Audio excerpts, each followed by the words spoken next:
Welcome to Gospel Truth with Andrew Womack, a teaching ministry that focuses on God's unconditional love and grace.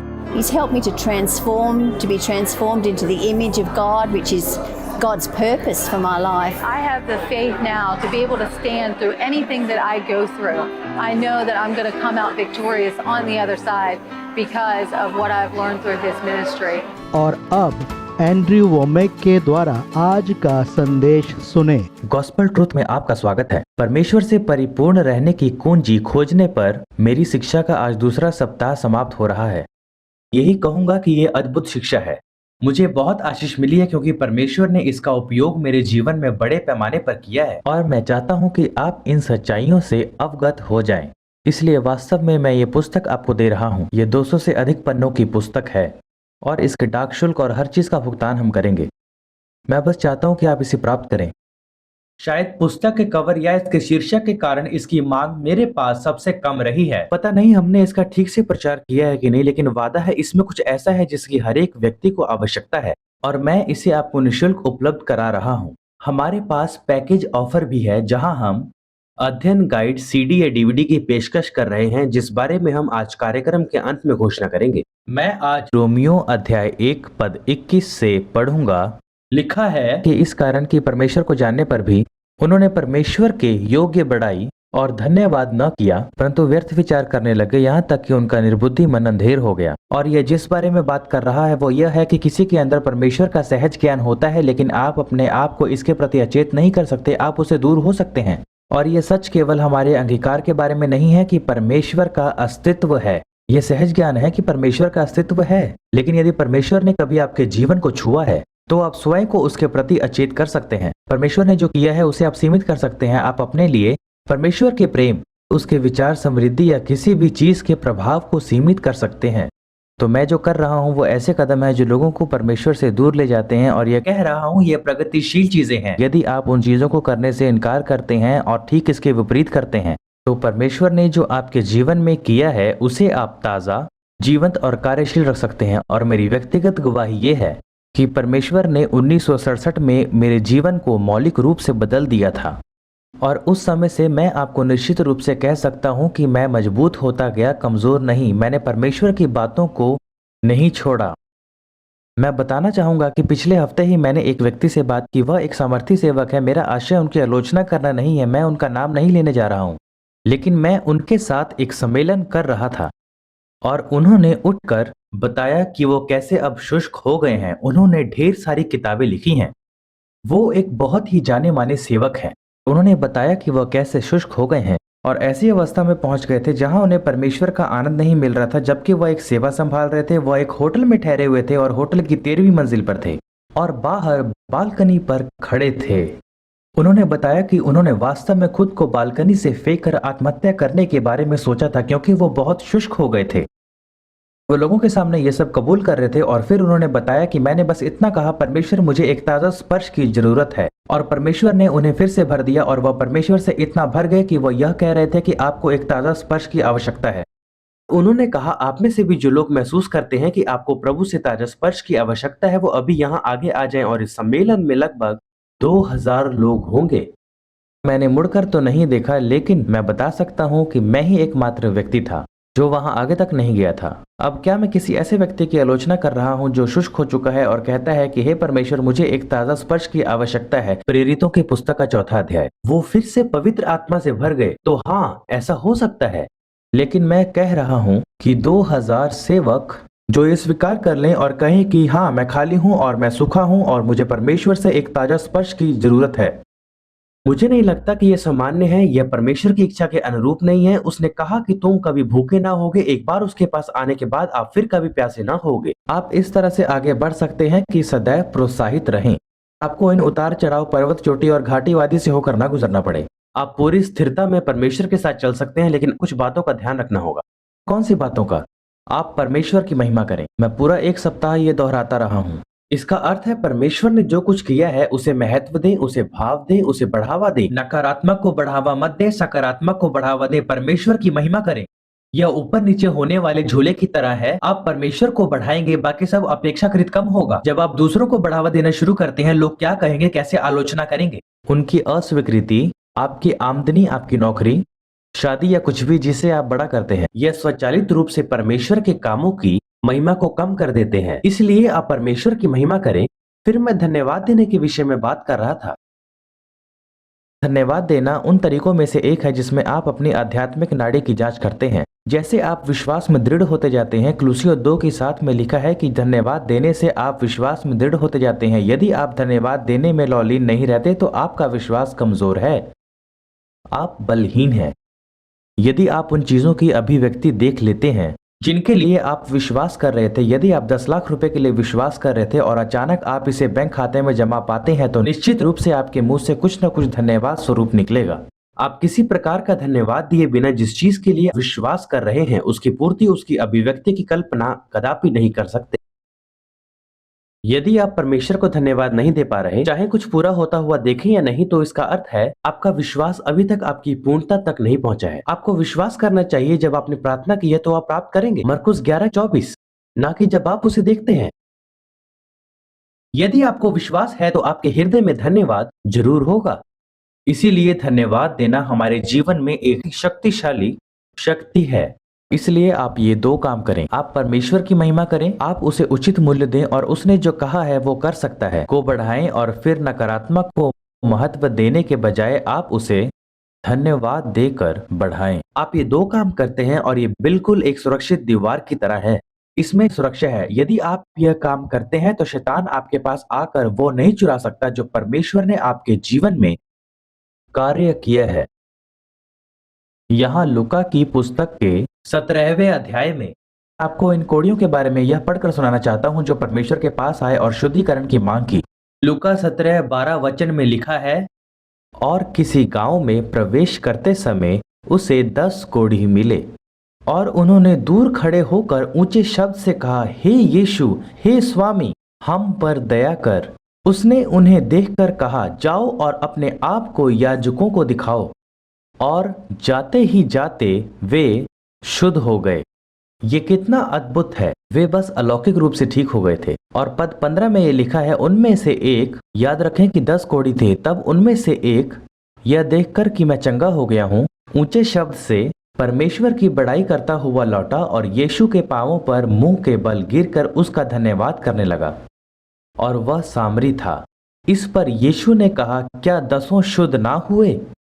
तो फिर वे 9 कहाँ हैं? क्या इस परदेसी को छोड़ कोई और ना निकला जो परमेश्वर की बड़ाई करता? तब उसने उससे कहा, उठकर चला जा, तेरे विश्वास ने तुझे चंगा किया है। और यहाँ वे लोग हैं जो प्रभु के पास आए और चंगे हो गए।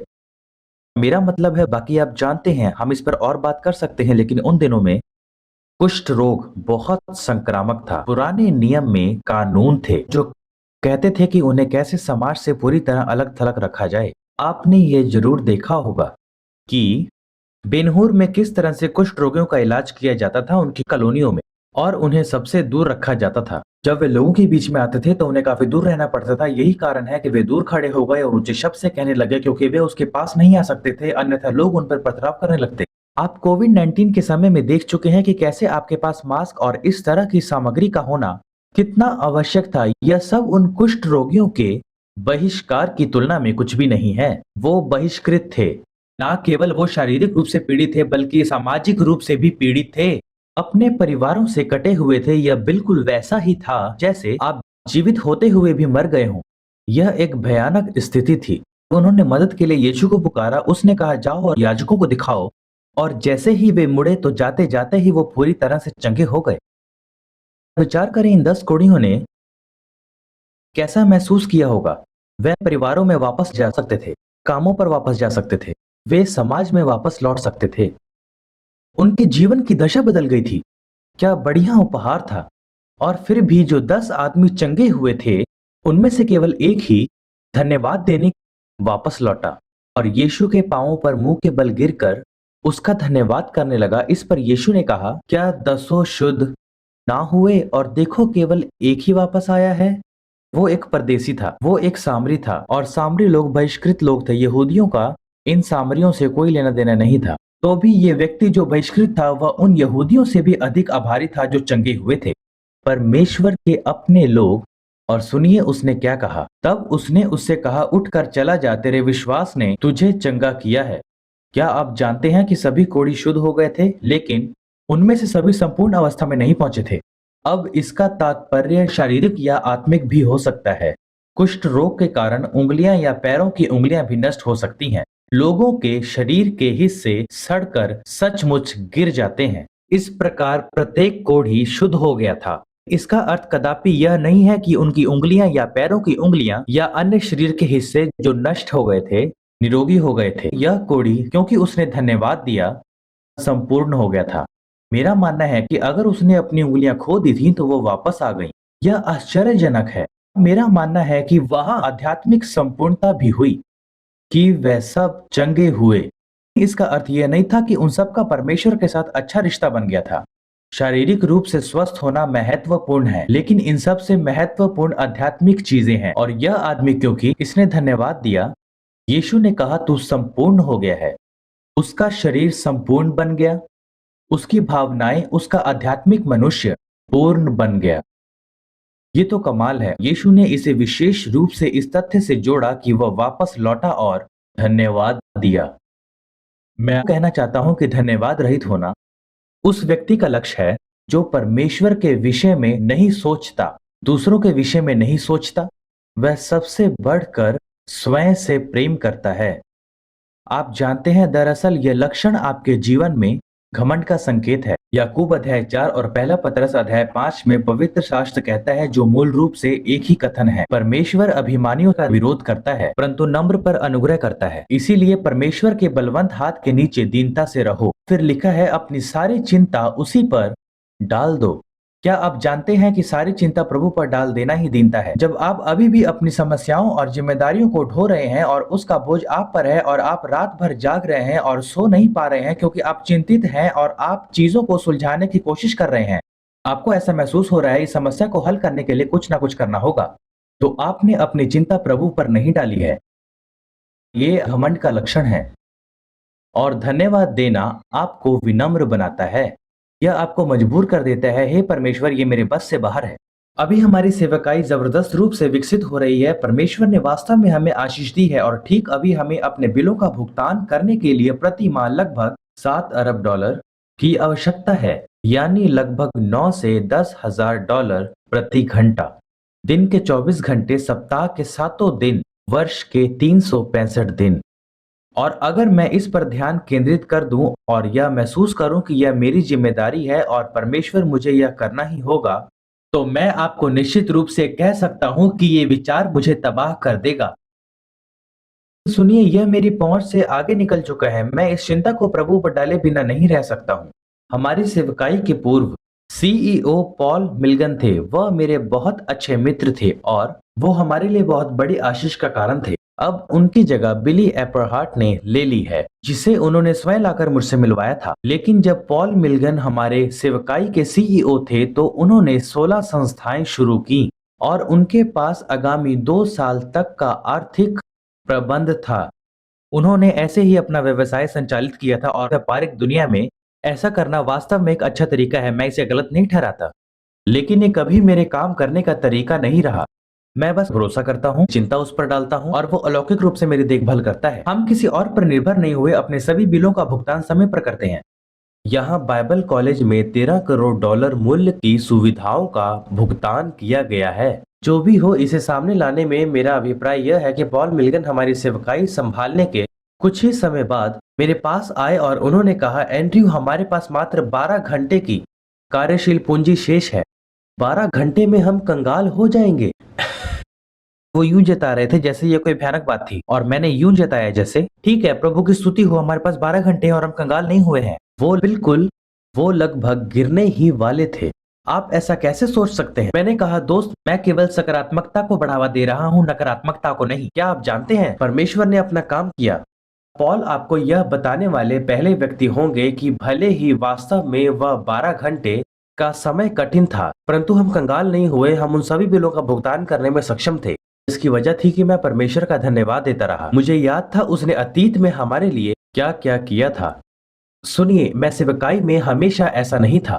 प्रारंभ में मैं हर समय बिलों के मामले में उलझा रहता था। मैं मानो धन संचय का साधन बन गया था, जो प्रभु के लिए अच्छी गवाही नहीं थी। मैं कोई व्यवसायी नहीं हूँ, मैं दूरदर्शी व्यक्ति हूँ। मैं व्यवसायी नहीं हूँ। परमेश्वर की स्तुति हो कि उसने मेरी मदद के लिए व्यवसायी को भेजा है।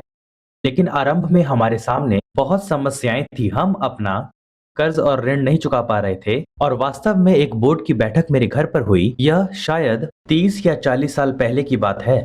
हमने मेरे घर पर एक बोर्ड बैठक की। ये बोर्ड हमारी आर्थिक व्यवस्था को देख रहा था और उन्होंने कहा, आप कड़के हो गए हैं, दिवालिया हो गए हैं, हम ये सेवकाई बंद करने जा रहे हैं। उनके पास सेवकाई को बंद करने की विश्वसनीय जिम्मेदारी थी। मुझे नहीं समझ आया कि उन्हें क्या कहूं। ये सब तथ्य सत्य पर आधारित थे, लेकिन ये वो नहीं था जो परमेश्वर ने मुझसे कहा था। मैंने कहा, हम प्रार्थना करेंगे। हम सबने परमेश्वर से प्रार्थना करना और बुद्धि मांगना शुरू कर दिया। और जब हम प्रार्थना कर ही रहे थे, मेरी माँ ने ईमेल खोली और उन्होंने फोन किया और कहा, हमें अभी $60,000 का चेक प्राप्त हुआ है। हमारा कर्ज करीब $50,000 का था और यह एक चेक $60,000 का था। यह उस समय मेरे लिए सबसे बड़ी भेंट थी और यह एक ऐसे चर्च से प्राप्त हुई थी जहां मैं पहले या बाद में कभी नहीं गया था। मैं पासबान को जानता था लेकिन कभी उनके चर्च में नहीं गया था। उन्होंने हमें $60,000 की भेंट भेजी थी और सभी समस्याओं का समाधान कर दिया। सुनिए, मुझे वो याद है।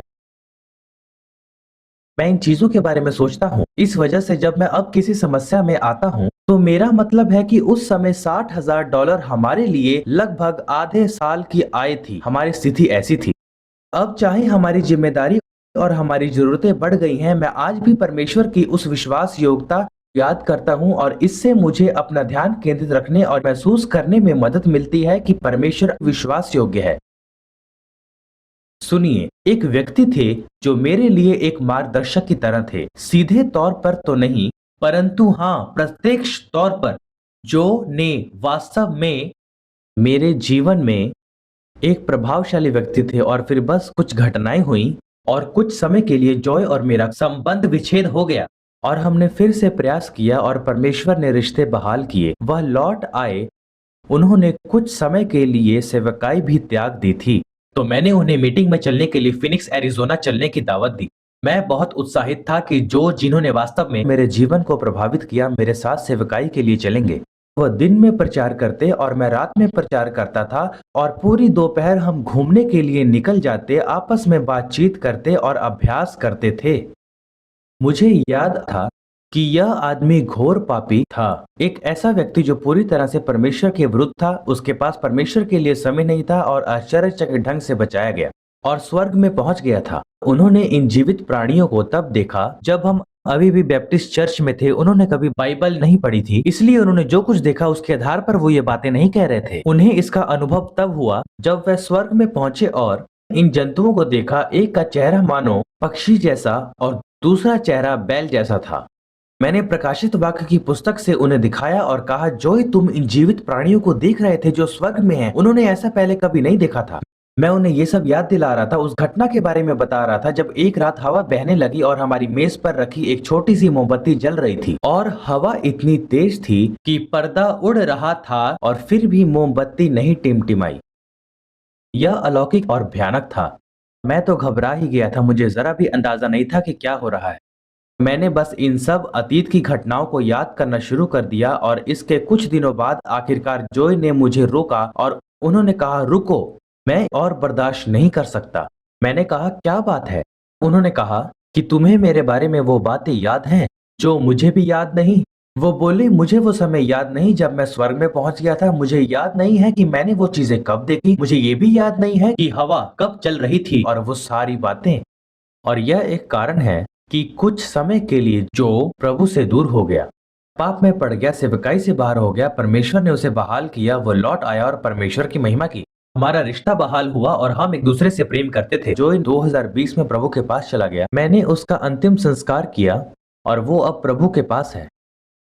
लेकिन ऐसा होने का एक कारण यह था कि उसने धन्यवाद देकर परमेश्वर की महिमा नहीं की। वो इन महान बातों को भूल गया और उसका ध्यान केवल वर्तमान पर केंद्रित हो गया कि वह उस समय कहाँ है। सुनिए, कुछ लोग ऐसे होते हैं कि जब वे सुबह उठते हैं तो वो परमेश्वर के विरुद्ध होना नहीं चाहते, लेकिन यह निश्चित नहीं होता कि सूरज डूबने के समय तक भी वे परमेश्वर की सेवा करते रहेंगे या नहीं।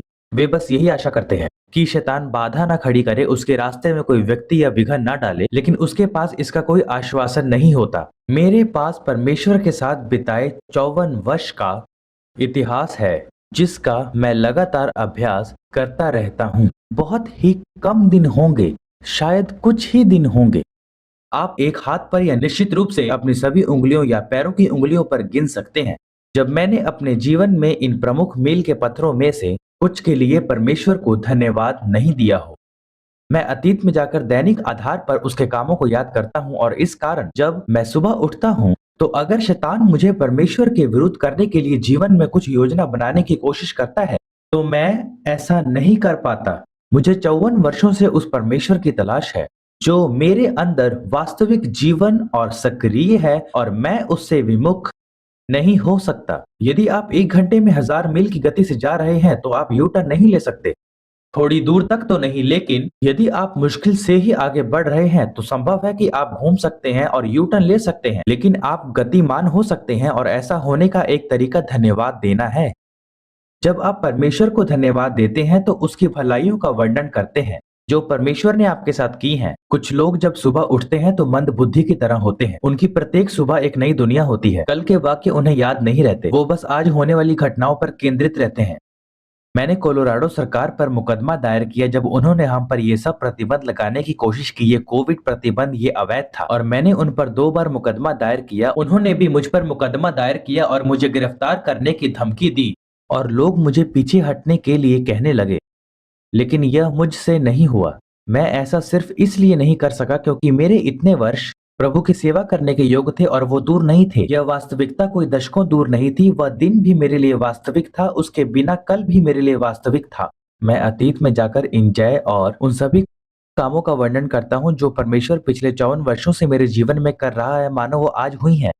वह जीवित है क्योंकि मैं परमेश्वर को धन्यवाद देता हूँ, मुझे वो याद रहते हैं, और इस कारण मेरा विश्वास दृढ़ होता है कि वह परमेश्वर जिसने कल मुझे संभाला था वह आज या आने वाले कल भी मुझे संभालेगा। मुझे डरने की जरूरत नहीं है कि आगे क्या होगा, क्योंकि मैं पहले ही उन गुजरे दिनों को देख चुका हूं जो परमेश्वर के बिना संभव नहीं थे। मेरा उनमें से गुजरना असंभव था। मुझे ये बातें याद रहती हैं। मैं फिर कहता हूं, मैं यहाँ परमेश्वर की बढ़ाई करने, उसे उचित महत्व देने और धन्यवाद के माध्यम से उसकी महिमा करने के बारे में बात कर रहा हूं। ये 2 परम महत्वपूर्ण सामर्थी बातें, यदि आप इनको अपने जीवन में व्यवहार में लाते हैं तो निश्चित रूप से आपकी समस्याएं छोटी होती हुई मानो शून्य हो जाएंगी। यह मेरा विश्वास है और यही कारण है कि मैं यह पुस्तक निःशुल्क प्रदान कर रहा हूं। हम डाक शुल्क का भी भुगतान करेंगे। मैं चाहता हूं कि यह आपके पास अवश्य पहुंचे। बेशक इस पुस्तक की मांग ज्यादा नहीं है, यह मेरे पास मौजूद सबसे समर्थी पुस्तकों में से एक है। मैं चाहता हूं कि आप इसे प्राप्त करें। यदि आप हमारे उद्घोषक को सुने, वो आपको पूरी जानकारी देंगे कि आप ये पुस्तक कैसे प्राप्त कर सकते हैं। हमारे पास CD और DVD पर भी शिक्षाएं हैं जो हमारे टेलीविजन कार्यक्रम से ली गई है, और हमारे पास एक अध्ययन गाइड भी है जिसमें वह जानकारी है जो किताब में है। इसे स्वरूपित किया गया है ताकि आप बाइबल अध्ययन के माध्यम से अन्य लोगों को अनुशासित कर सकें। मैं आपसे वादा करता हूँ, न केवल आपको आशीष मिलेगी बल्कि अन्य लोगों को भी आशीष मिलेगी, और मुझे खुशी होगी कि आप इसे प्राप्त करें। हम इसे आपको उपहार के रूप में देंगे। हमारे उद्घोषक को सुने और फिर कृपया आज ही कॉल करें। मैं अपने सभी अंग्रेजी भाषी दर्शकों को बताना चाहता हूं कि हम स्पेनिश में प्रसारण शुरू कर रहे हैं, और मेरा मानना है कि ये कई लोगों के लिए जीवन बदलने वाला है। हमें अंग्रेजी कार्यक्रम पर भारी प्रतिक्रिया मिली है, और ये वास्तव में इस तरह से स्पेनिश में प्रसारण करना हमारा पहला मौका है, और हमें लोगों की मदद की जरूरत है। यदि आप इस सेवकाई को स्पेनिश भाषी विश्व में स्थापित करने में हमारी मदद करना चाहेंगे तो यहाँ स्क्रीन पर जानकारी होगी। हमारे साथ जुड़ें और गॉस्पेल ट्रुथ कार्यक्रम का स्पेनिश भाषी प्रसारण शुरू करने में हमारी मदद करें।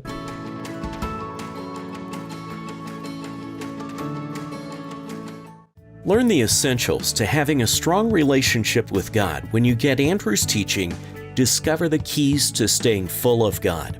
Today, Andrew is offering his book as a gift to you absolutely free. This offer is limited to one free book per household and is available in the US, UK, Canada, and Australia. Contact us today to receive this free offer. Andrew's entire series is available in a book, study guide, or as a CD or DVD album made from our daily television broadcast. Each of these valuable resources is available for a gift of any amount when you contact us. This entire series is also available for audio download absolutely free from our website. Andrew is offering these products as part of the Discover the Keys package. This package includes the book, study guide, and your choice of either a CD or DVD album. The Discover the Keys package has a catalog value of $80, but it can be yours today for only $60. Go to awmi.net to see all the ways you can get this teaching. We also want to remind you of Andrew's Living Commentary software. The Living Commentary includes more than 50 years of Andrew's Bible study notes and personal encounters with God. Get Andrew's Living Commentary today for $120. You can become a Grace Partner through our website at awmi.net. While there, you can discover more product details and download additional free resources. You can also order resources or receive prayer by calling our helpline at 719-635-1111. Our helpline is open 24 hours a day, 7 days a week. To write us, use the address on your screen. We appreciate your generosity and hope to hear from you today.